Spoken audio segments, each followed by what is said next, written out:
Récemment, mon ami Miyavi Ray sur YouTube m'a envoyé un commentaire sur mon dernier vidéo.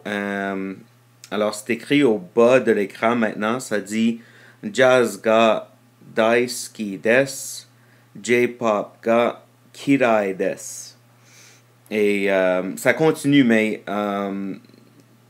il m'a dit en utilisant la grammaire que j'ai enseignée dans la dernière vidéo qu'il adore le jazz et qu'il n'aime pas le J-pop. Alors, c'est un bon exemple de qu'est-ce que j'enseignais.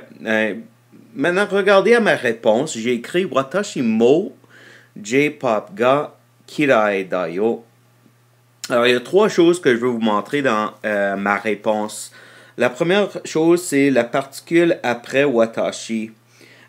Mo, on utilise pour dire aussi en japonais. Alors, watashi mo veut dire, c'est ma réponse à Miyavi, puis ça veut dire moi aussi.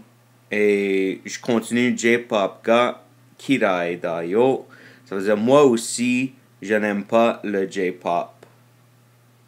Deuxièmement, le da à la fin de ma réponse au lieu de des veut dire la même chose que des. Alors, ça fonctionne comme le verbe être, mais c'est la manière moins formelle d'utiliser ce pseudo-verbe comme ça. Alors, da, c'est utilisé avec des amis ou du monde plus jeune que nous. Finalement, le yo à la fin de ma réponse, ça ne veut pas vraiment dire quelque chose.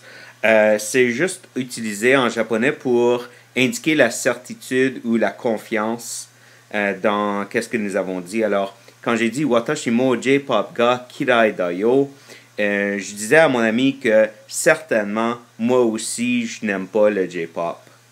Ouais, voilà, c'était juste un petit quelque chose pour vous enseigner. Alors, mot, c'est comme aussi.